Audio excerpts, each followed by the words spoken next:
අංක ගණිතමය හා තාර්කික ඒකකය කියන්නේ එකක්. ALU ඊට පස්සේ ALU එක ගැන කියද්දි මේ කියන්න ඕනේ දැන් වර්තමානයේ භාවිතා කරන ගොඩක් පරිගණකවල මේ වගේ ALU යුනිට් කිහිපයක් තියෙනවා. ALU එකක කිහිපයක් තියෙනවා. අපි එතකොට ඒවට කියනවා මේ හර කිහිපයක් තියෙනවා කියලා. ALU කිහිපයක් තියෙද්දි අපි කියන ඒවට හර කිහිපයක්. ඒ කියන්නේ CPU එක ඇතුළේ ඇත්තටම තවත් CPU කිහිපයක් තියෙනවා. අන්න ඒ වගේ මේ හර කිහිපයක් තියෙනවා.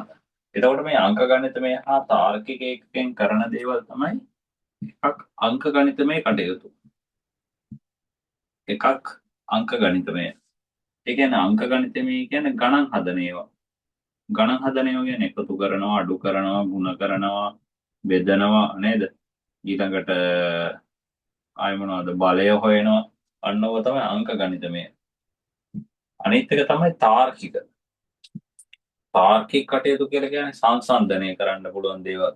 දැන් උදාහරණයක් බලන්න කුඩාද, විශාලයිද, සමානයිද, ඊළඟට අසමානයිද නේ අසමානයිද මෙන්න මෙහෙම දාන්නත් පුළුවන්. ඊළඟට කුඩයි හෝ සමානයිද, විශාලයි හෝ සමානයිද. ඊළඟට තාර්කික වලට අයිති වෙනවා මේ ලොජිකල් දේවල්. ලොජිකල් දේවල් කියලා කියන්නේ අපේ මේ ඉලෙක්ට්‍රික් උපාංග වල තියෙන ලොජික් සර්කිට් තියෙනවනේ. අනේ ලොජික් සර්කිට් හා සම්බන්ධ සංකල්ප. ඒ කියන්නේ and or not තව තියෙනවා NAND NOR තව තියෙනවා XOR XNOR එහෙම තියෙනවා. එච්චර ඕනේ.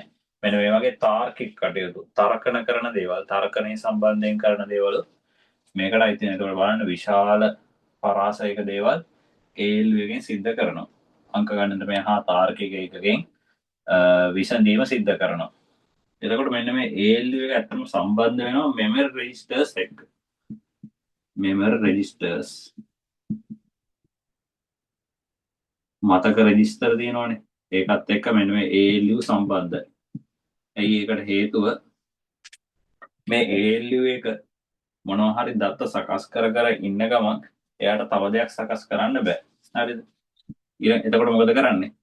එයා දැන් මේ ඉන්න RAM එක. මේ RAM එකයි මේ අතරමැද්දේ තව ඉන්නවා. හරිද? RAM එක කියන්නේ ප්‍රධාන මතකයේ හින්දා මේව දැම්මේ. RAM එකේ තියෙන දත්ත තමයි මෙයා පිළිවෙලට හදන්න අරන් එන්නේ ALU එකට. එතකොට මොකද වෙන්නේ? මෙයා හදලා ඉවරනාට පස්සේ RAM එකත් දැන් මේ බලන්න ALU එකයි RAM එකයි ඉන්නවන්නේ. මේ ALU එක සකස් කරන දත්ත RAM එකට යවනකම් తాවකාලිකව තියාගන්නවා මතක රෙජිස්ටර්. ඊළඟට දැන් මොකද කරන්නේ? මෙයාට දත්තයක් කොහොම යවන සකස් කරන්න. ඒ දත්තය සකස් කරනකම් මොකද වෙන්නේ?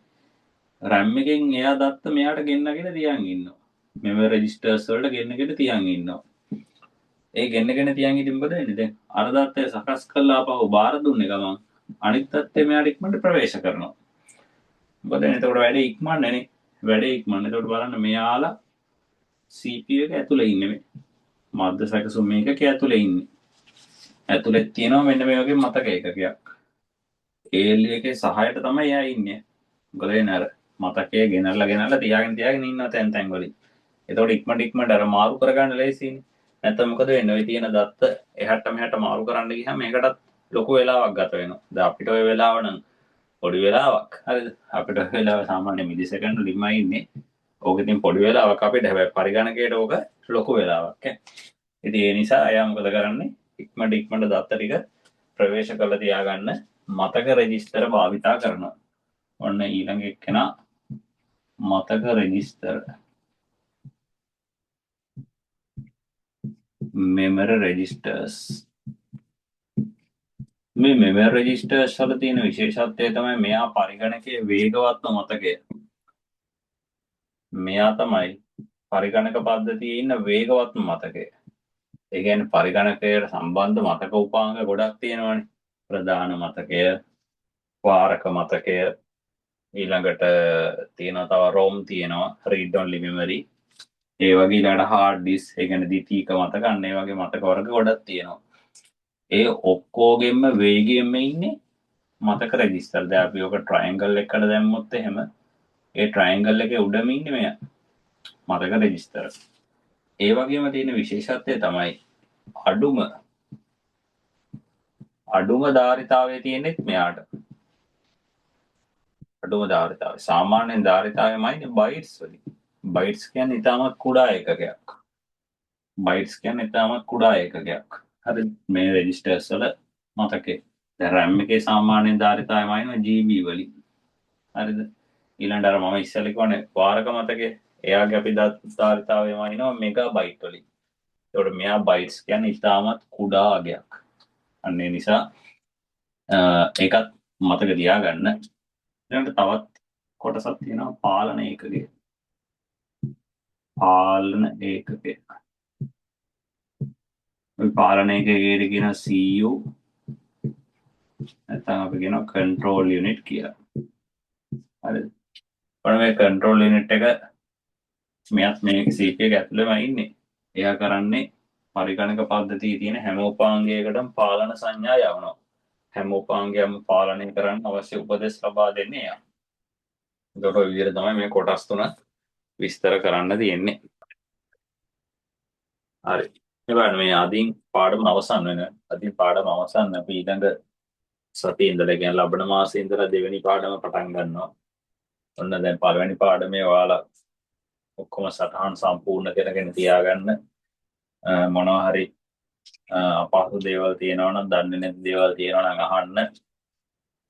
පුළුවන් නම් 10 වසරේ ICT පොත අරගෙන පළවෙනි දෙවෙනි පාඩම් දෙක එකෙත් බලා ගන්න. අර ඒකේ උපාංග එහෙම තියෙනවනේ උපාංග ටිකත් මම ඔයාලට ලබා දෙනවා ඊළඟ සතියේ. අන්න ඒකත් පොඩ්ඩක් කියවන්න ටිකක් දැනුම අරගන්න පුළුවන්. මේ පෙරපොතේම ගොඩක් විස්තර තියෙනවා. 10 වසරේ පෙරපොත කියන්නේ ටිකක් ලොකු පොතක් නේ. ඒක ටිකක් ලොකු පොතක්. ඒකේ සෑහෙන පිටු ගාණක් තියෙනවා. පළවෙනි දෙවෙනි පාඩම් දෙක සෑහෙන තියෙනවා විෂය කරුණේට. ඉතින් ඒක නිකන් සාරාංශයක් වගේ තමයි මේ තියෙන්නේ මේ පාඩමේ. ඔයාලගේ නීට් වල පළවෙනි පාඩමේ තියෙන මේ පාඩම් දෙකේම සාරාංශයක් වගේ. ඊළඟට අපි බලමු මේ වර්තමානයේ ඉන්න processor manufacturers processors වර්ග මොනවද කියලා. එකක් තියෙනවා ප්‍රධානම එක්කෙන තමයි Intel සමාගම. එයාලා තමයි සාමාන්‍ය දෙයක් වැඩි ආධිපත්‍යයක් හසුරවන්නේ. එතකොට මේ Intel සමාගමේ ඉස්සර නිෂ්පාදනය කරා Pentium කියලා සීරීස් එකක්. ඉස්සර නිෂ්පාදනය කරා Pentium කියන සීරීස් එකක්. මේ Pentium කියන සීරීස් එක ඊට පස්සේ ඩිස්කන්ටිනියු කරා. දැන් එයාලා Core i3 විදියට ඊළඟට Core i5 විදියට Core i7 විදියට Core i9 විදියට CPU නිෂ්පාදනය කරනවා. i9 කියන කෙනා තමයි ප්‍රබලම එක්කෙනා. මේ CPU එක සෑහෙන ගාණක් වෙන සාමාන්‍යයෙන්. ඊළඟට අනිත් එක්කෙනා තමයි AMD සමාගම. AMD කියන්නේ Advanced Micro Devices කියන එක.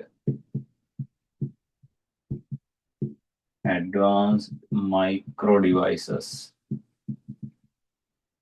මෙයාලා නිෂ්පාදනය කරා ඉස්සර Athlon කියලා සීරීස් එකක්.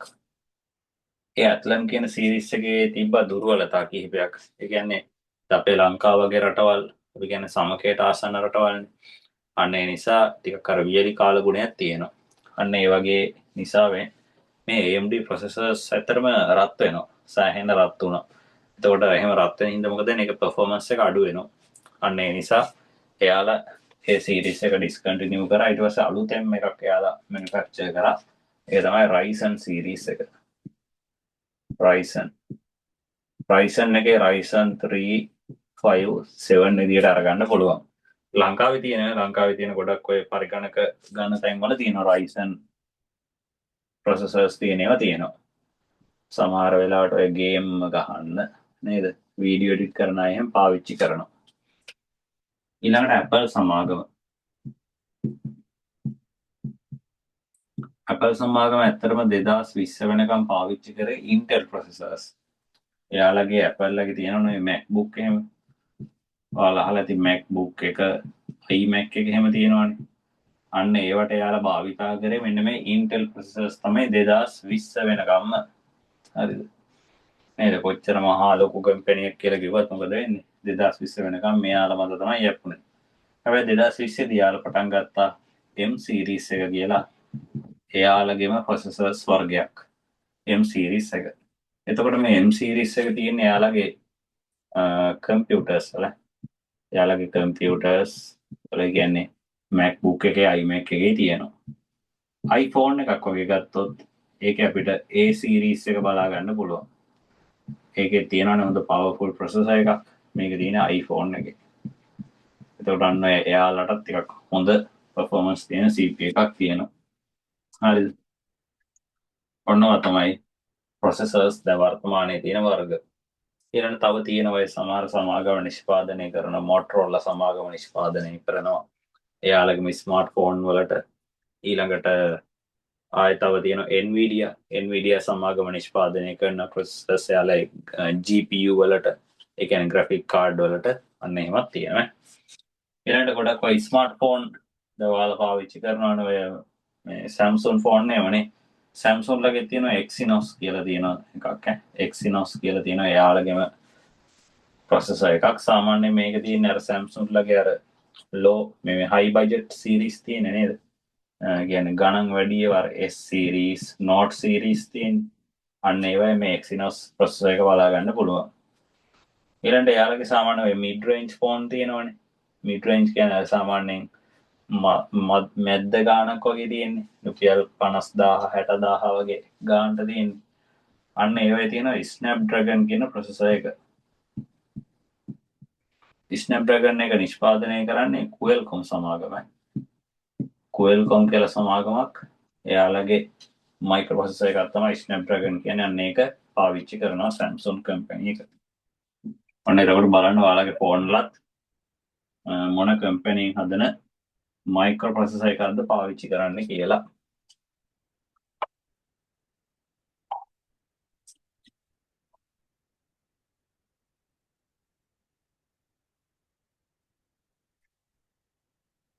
බලන්න මේ දත්ත කියලා කියන්නේ එකක්, තොරතුරු කියන්නේ තව එකක්. data කියලා කියන්නේ අපි මුලින්ම මේ දත්ත සම්බන්ධයෙන් කතා කරමු. දත්ත කියලා කියන්නේ අපි සාමාන්‍යයෙන් මූලික වශයෙන් ගත්තාම අර්ථයක් නැති මූලික තත්වයේ තියෙන කරුණු වලට අපි කියනවා දත්ත කියලා. ඒ කියන්නේ මේ දත්තය දිහා බැලුවම අපිට තීරණයක් ගන්න බෑ. ඒ වගේම මේක අර්ථානුකූලයිද නැද්ද කියලා හොයාගන්නත් බෑ. ඒක අර්ථානුකූල නෑ ඇත්තටම. හරිද? අන්න ඒ වගේ මූලිකම තත්වයේ තියෙන දේවල්. හරිද? උදාහරණයක් විදිහට ගන්න.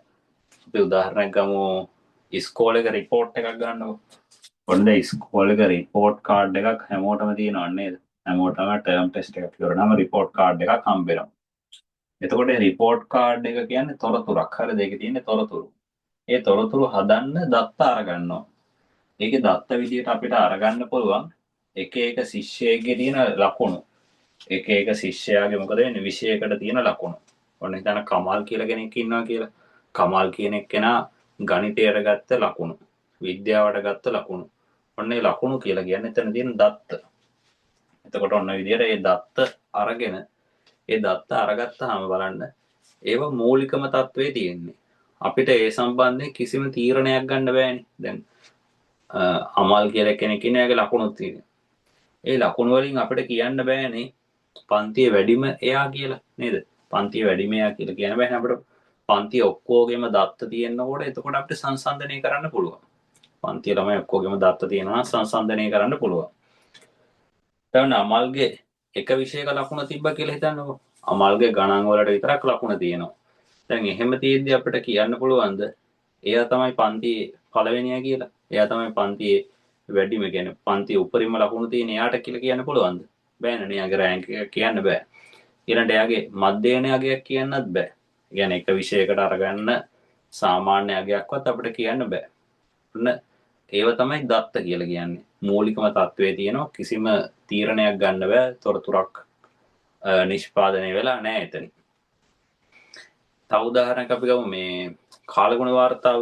දැන් කාලගුණ වාර්තාව වෙදර් ෆෝකාස්ට් එක කියන්නේ අතරම තොරතුරක්. මොකද ඒක දත්ත සකස් කරලා ඒ දත්ත ඇසුරින් තමයි තීරණය අරගන්නේ. ඒකට තමයි කියන්නේ අන්න හෙට වහිනවා කියලා. හරිද? දැන් ඔයාලා නම් සාමාන්‍යයෙන් එළියට බහිද්දි මේ වහිනවද නැද්ද ඒව බලන්නේ නැහැනේ. සාමාන්‍ය ජපානයේ වගේ ඔය ඍතු වෙනස් වෙන රටවල් තියෙනවානේ. ඒ රටවලදී එළියට යන්න කලින් අනිවාර්යෙන් බලනවද වහිනවද නැද්ද කියලා. මොකද වහිනවා නම් එහෙම අපි කුඩයක් අරන් යනවා හැමෝම. සමහරට ජැකට් එකක් දාන් යනවා. ඊළඟට හිම වැටෙන කාලෙදිත් බලනවා හිම වැටෙනවද ගොඩක් එහෙම නැද්ද කියලා. අර එළියට යද්දී අර ඒ වගේ මේ සුදුසු ඇඳුමක් තෝරගන්න එපේ. අන්න ඒකින්ද ඒ වගේ වෙදර් ෆෝකාස්ට් එකක් බලනවා. එතකොට ඒ වගේ කාලගුණ වාර්තාවක් අරගන්න දත්ත පාවිච්චි කරනවා. උදාහරණයක් විදියට එකක් තමයි කලින් දවස්වල තිබ්බ වර්ෂාපතනය අරගන්නවා. කලින් දවස්වල තිබ්බ උෂ්ණත්වය අරගන්නවා. ඊළඟට ආයේ එයාලගේ සැටලයිට් වලින් අරගන්නවා මේ අහසේ තියෙන වලාකුළු වල පිහිටීම කොහමද? ඊළඟට සුළඟේ දිශාව කොහමද? ඔන්න ඔය දේවල් අර සෑහෙන දත්ත ප්‍රමාණයක් අරගෙන ප්‍රොසෙස් කරලා තමයි ඒ තොරතුර නිර්මාණය කරන්නේ. ඒකත් එයාලා කියනවනේ හෙට මෙන්න මෙච්චරක් වහිනවා මෙන්න මෙච්චරක් නේද දැඩි අකුණු ඇති වෙනවා ගිගුරුම් සහිත වැසි නේද අන්න ඒ වගේ කාලගුණ වාර්තාවේ කියනවා. එහෙම කියන්නේ යාලා දත්ත විශාල ප්‍රමාණයක් අරගෙන ඒවා සකස් කරලා. එතකොට ඔන්න ඔය දත්ත වර්ෂාපතනය, උෂ්ණත්වය, ආර්ද්‍රතාවය, සුළඟේ වේගය, ඊළඟට වලාකුළු වල හැසිරීම, ඔන්න ඔය දේවල් දත්ත. ඔය දේවල් වෙන වෙනම තිබ්බහම අපිට තීරණයක් ගන්න බෑ. හරිද? ඊළඟ උදාහරණයක් ගන්න ඩෙන්ටිටි කාඩ් නම්බරයක්. දැන් ඩෙන්ටිටි කාඩ් නම්බරයක් එහෙම අරගත්තොත් ඩෙන්ටිටි කාඩ් නම්බර වල දැන් ඔයාලගේ තියෙනවනේ මෙන්න මේවනේ 2000යි 201යි 20යි ඔන්නෝ අගයන් තියෙනවනේ. දැන් මේකෙන් අපිට අරගන්න පුළුවන් දේවල් තියෙනවා. මේ ඩෙන්ටිටි කාඩ් එකක් ඇසෙන ඩෙන්ටිටි කාඩ් එකේ තියෙන නම්බර. දැන් අලුත් එකේ 12 දොගෙත් තියෙනවනේ. එතකොට ඒක බලන්න මේක අපිට වෙන් කරාම මේ උපන් වර්ෂය ගන්න පුළුවන්. ඊළඟට ආය මේක අරගන්න පුළුවන් මේ ස්ත්‍රී පුරුෂ භාවය අරගන්න පුළුවන්. ඊළඟට එයාගේ උපන් දිනේට ඒ අවුරුද්දේ ජනවාරි 1 වෙනිදා ඉඳලා තියෙන දවස් ගාන. අන්න ඒ වගේ දේවල් වලින් තමයි මේක හැදිලා තියෙන්නේ. ඒ කියන්නේ දත්ත ගොඩක් එකතු කරලා තමයි මේ ඩෙන්ටිටි කාඩ් නම්බරේ හදලා තියෙන්නේ. එතකොට මේ උපන් වර්ෂය කියන්නේ එක දත්තයක්. ඊළඟට මෙන්න මේ තුනෙන් අරගන්න පුළුවන් මේ කවුරු හරි කෙනෙක්ගේ ජනවාරි 1 වෙනිදා කියන්නේ 2000 ජනවාරි 1 වෙනිදා ඉඳලා උපන් දිනේට දක්වා තියෙන දවස් ගාන මේ තියෙන්නේ. ඊළඟ මෙන්න මෙතනින් අරගන්න පුළුවන් ස්ත්‍රී පුරුෂ භාවය. ඒක 0 ඉඳලා 4 දක්වා තියෙනවා නම් පුරුෂ, 5 ඉඳලා 9 දක්වා තියෙනවා නම් එයා ගැහණු කෙනෙක්. අන්න වගේ දේවල් ඔක්කොම දත්ත අරගෙන එකට එකතු කරලා තමයි මෙන්න මේ තොරතුරු නිෂ්පාදනය කරලා තියෙන්නේ. විදිහට තමයි අපි දත්ත තොරතුරු සංසන්දනය කරන්නේ. ඇත්තට මේ පරිගණක පද්ධතිය තුළ දත්ත තියෙනවා මෙන්න මේ විදිහට. එකක් තියෙනවා පාට ටෙක්ස්ට් විදිහට තියෙනවා. ඊළඟට රූප images ඊළඟට වීඩියෝ තියෙනවා.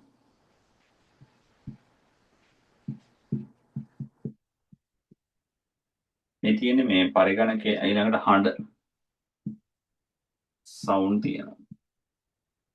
ඔන්න ඔය කියන දේවල් වලින් තමයි අතරම පරිගණක පද්ධතියක දත්ත නිර්මාණය වෙන්නේ. දත්ත කියන්නේ මේ ඔය වගේ දේවල් වලට අර කලින් ගත්ත දේවල් වලින් අපි තොරතුරු අරගත්තොත් ඔන්න අද දවසේ වර්ෂාපතනය දවස් දැන් හිතන්න මාසෙකම වර්ෂාපතනය තියෙනවා කියලානේ. මාසෙකම වර්ෂාපතන අගයන් තියෙනවා. එක එක දවස්වල අගයන් තියෙනවා. ඔන්න මාසෙම තියෙනවා. එතකොට අපිට කියන්න පුළුවන් මේ මාසේ වැඩියෙන්ම වර්ෂාපතනය තිබිලා තියෙන්නේ කවද්ද නේද? අඩුවෙන්ම වර්ෂාපතනය තිබිලා තියෙන්නේ කවද්ද? ඊළඟ මේ මාසේ වර්ෂාපතනයේ සාමාන්‍ය අගය ගන්න පුළුවන්.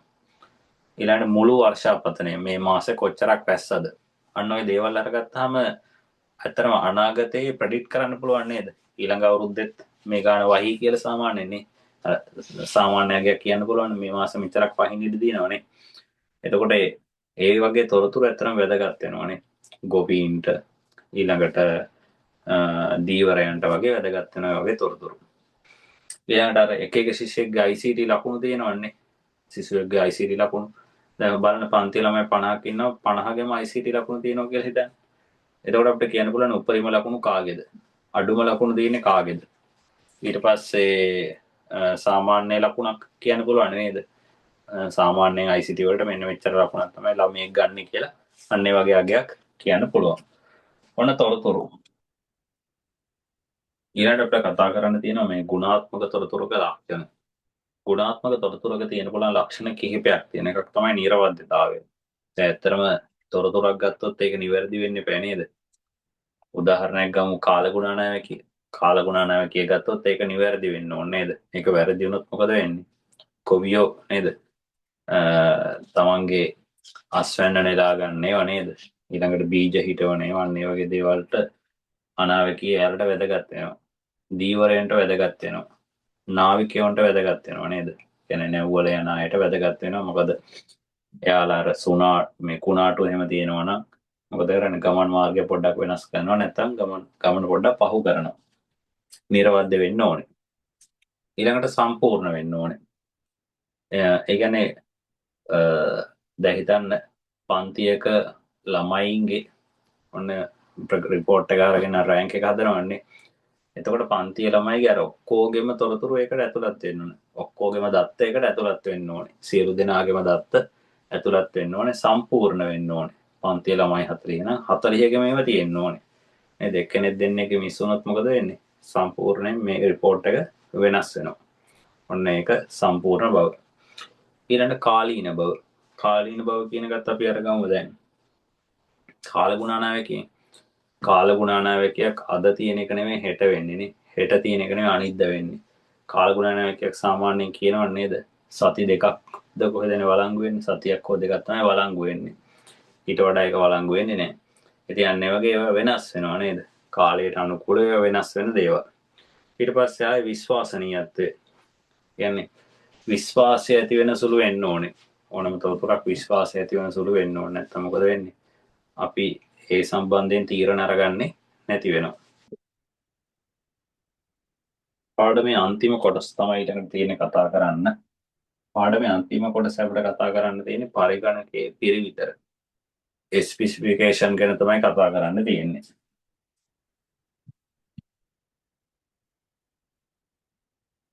පරිගණකයේ පිරිවිතර.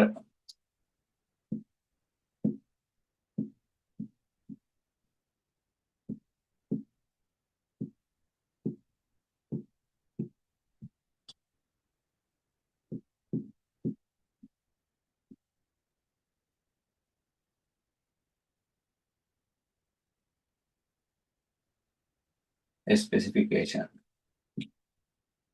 දැන් අපි මොනවා හරි දෙයක් ගන්න යද්දී ඒ සම්බන්ධයෙන් සලකා බලනවා නේද? ඒ මොකක් හරි භාණ්ඩයක් මිලදී ගන්න යනවා නම් ඒකේ පිරිවිතර සම්බන්ධයෙන් සලකා බලනවා. දැන් උදාහරණයක් ගමු වෙන මෙහෙම. ඔයාලා ඔන්න පොතක් ගන්න යනවා කියලා හිතන්නකෝ. ඔන්න CR පොතක් ගන්න යනවා නේද? CR පොතක් ගන්න ඇද්දි මොකද වෙන්නේ? ඔයාලා බලනවා CR පොතේ තියෙන පිරිවිතර මොනවද එකක් තමයි මේ මුලින්ම බලනවා බ්‍රෑන්ඩ් එක නේද? එක කම්පැනි තියෙනවා ලංකාවේනේ. මොන එකද ගන්න කියලා. ඊළඟට අපි බලනවා පිටු කොච්චරක් තියෙනවද කියලා. ඊළඟට ඒක CR බුක් එකක්ද නැද්ද කියලා බලනවා නේ. ඊළඟට සමහර ඒවා තියෙනවා සිංගල් රෝල් නේද? ඩබල් රෝල් තියෙනවා. අන්න ඒකෙන් මොකක්ද අයිති වෙන්නේ කියලා බලනවා. ඊළඟට තව ඕනනම් බලන්න පුළුවන් අර කොලේ තියෙන GSM වගේ ඒක 75ද 80ද 85ද කියලා ඒක බලන්න පුළුවන්. ඊළඟට ආයේ මිල නේද? මිල අනිවාර්යෙන් බලනවා නේ. මිල අඩු මේකනේ සාමාන්‍ය අපි අරගන්නේ නේ. සාමාන්‍ය ක්වොලිටිය වැඩි වෙද්දි මොකද වෙන්නේ? මිලත් වැඩි වෙනවා. තව උදාහරණයක් අපි ගමු ෆෝන් එකක් ගන්න යනවා කියලා හිතන්නකොනේ. ඔන්න ෆෝන් එකක් ගන්න යද්දි නේද? Apple ෆෝන් එකක් නම් ගන්න යන්නේ කට්ටිය කෙලින්ම නේද? දන්නවනේ යා මොකද්ද ගන්නෙ. ඒකෙත් ගිහිල්ලා බලනවා මේ මෙමරි එක නේද? මෙමරි එක කිව්වේ මේ ස්ටෝරේජ් එක බලනවා. GB 64ක්ද 256ක්ද 128ක්ද තියෙන කියලා බලනවා. ඊළඟට iPhone එකක් ගන්න යනවා පාට බලනවානේ. පාට බලනවා. ගෑල් ළමයි නම් සුදු පාට නේද? පිරිමි ළමයි ගොඩක් කළු පාටනේ අරගන්නේ. අන්න ඒ වගේ පාට බලනවා. ඒ දෙක විතරයි නේද සාමාන්‍ය iPhone එකේ මිල බලනවා මිල. ඊළඟට වොරන්ටි බලනවානේ. ඔන්න ඔය දේවල් සලකා බලනවා. අලුතෙන්ම නම් ගන්න අවුරුද්දක් විතර දෙනවනේ. අර Apple කෑ වොරන්ටි එකක් දෙනවා. ඊළඟට අපි ගමු සාමාන්‍ය අර Android ෆෝන් එකක් ගන්න යනවා කියලා. මොනද Android ෆෝන් එකක් ගන්න යද්දි නම් සෑහෙන දේවල් බලන්න ඕනනේ. Android ෆෝන් එකක් ගන්න යද්දි මොනවද බලන්නේ? එකක් තමයි බලනවා මේ බ්‍රෑන්ඩ් එක. Samsungද නේද? ඊළඟට Huaweiද, Nokiaද, Oppoද නේද? Realme තව මොනවද Nubia නේද? වර්ග කොච්චර නම් තියෙනවද නේ Xiaomi එහෙම කියලානේ. මොකද්ද කියලා බලනවා.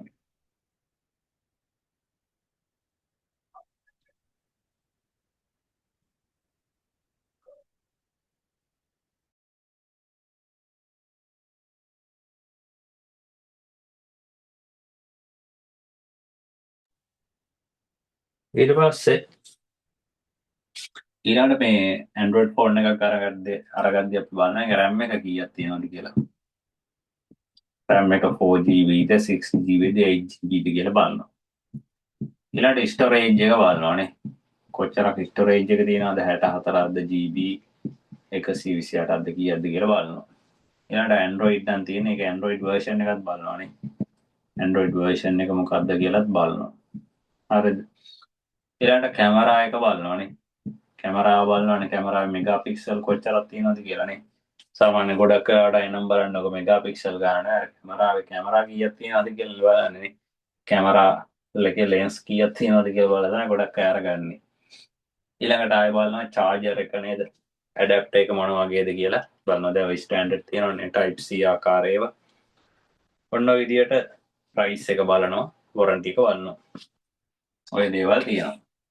ඉතින් මේ පරිගණකයක් ගන්න යද්දිත් ඔය දේවල් සලකා බලන්න ඕනේ. ඔය වගේම තමයි ෆෝන් එකක් ගන්න යනවා වගේම තමයි. ඒකෙදි එකක් තමයි බලන්න ඕනේ බ්‍රෑන්ඩ් එක මොකක්ද කියලා. වෙළඳ සන්නාමේ දැන් වෙළඳ සන්නාම ගොඩක් තියෙනවනේ. Apple තියෙනව නේද?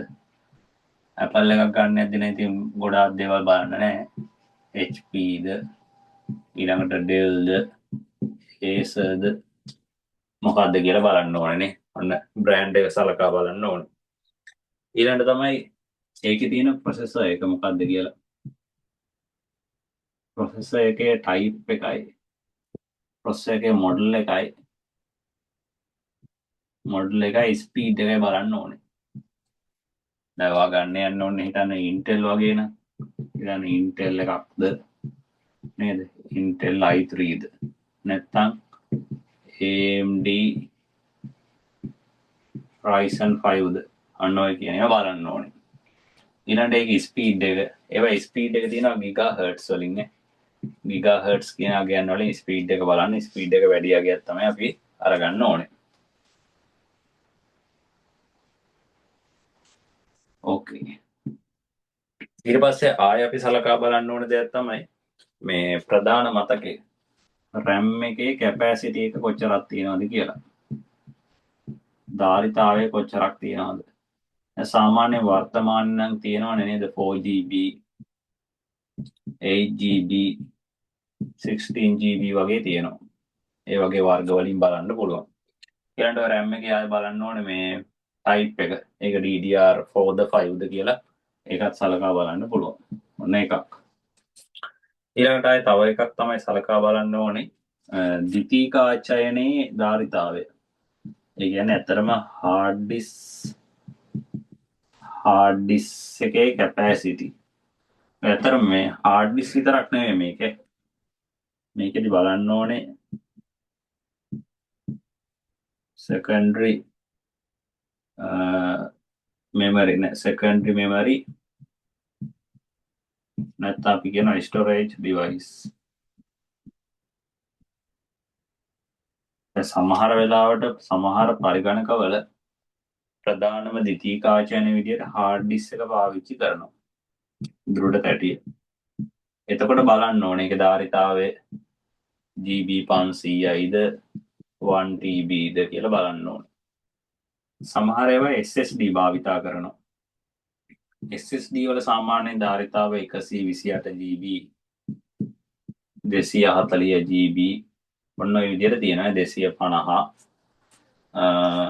ඊළඟට 500 1TB වගේ අගයන් තියෙනවා. හරි දන්නේ මේ දේවල් සලකා බලන්න ඕනේ. වර්තමානයේ නම් බොහෝ පරිගණක මිලදී ගද්දී ඔපරේටින් සිස්ටම් එකට Windows ලබා දෙනවා. Microsoft Windows සාමාන්‍යයෙන් අවුරුද්දක විතර ලයිසන් එකක් එක්කම ලබා දෙනවා. හැබැයි ඉස්සර එහෙම ලබා දුන්නේ නැහැ. ඉස්සර Linux තමයි ආවේ. ඉස්සර Linux ආවේ මොකද ඒක ෆ්‍රී එකක් නිසා. ඉතින් මේ අපි පස්සේ සල්ලි දීලා Windows install කරගන්න ඕනේ. ලොකු කරදරයක් ඉස්සරදී ලැප් එකක් එහෙම අරගද්දී අරගෙන ඉවරලා ආයෙ යන්න ඕනේ ඒකට Windows install කරන්න. හරිද? Linux නේ Linux අපි ඉතර භාවිතා කරන්නේ නැහනේ. ගොඩක් applications Linux වලට නැහනේ. ඒ නිසා Mac OS එක තියෙන Apple එකක් ගත්තොත් නම් ඒක Mac OS එක තමයි තියෙන්නේ. ඔන්න ඒක එකක් operating system එක.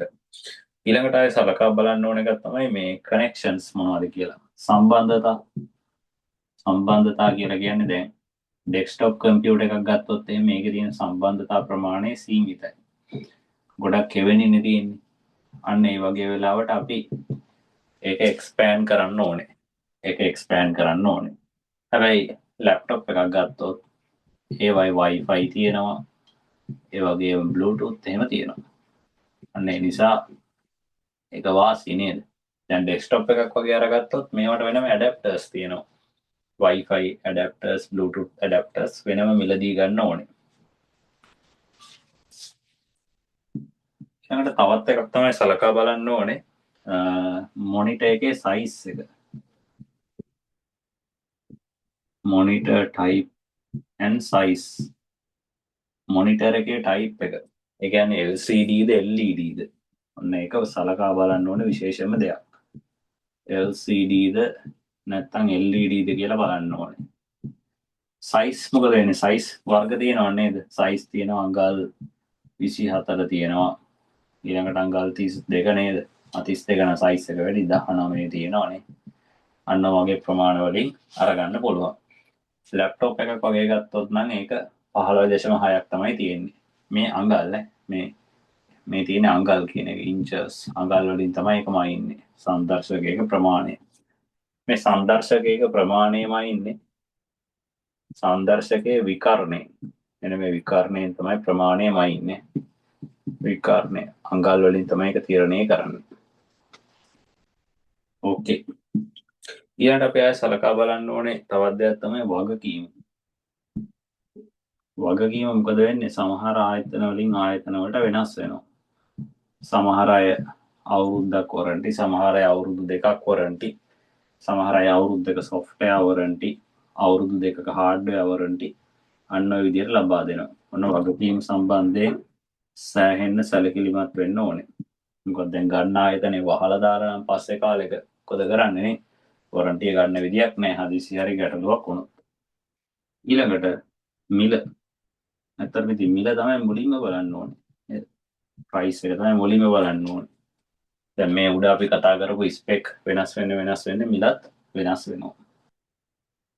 හරි. එහෙනම් මෙතනින් මේ පළවෙනි පාඩම අවසන්.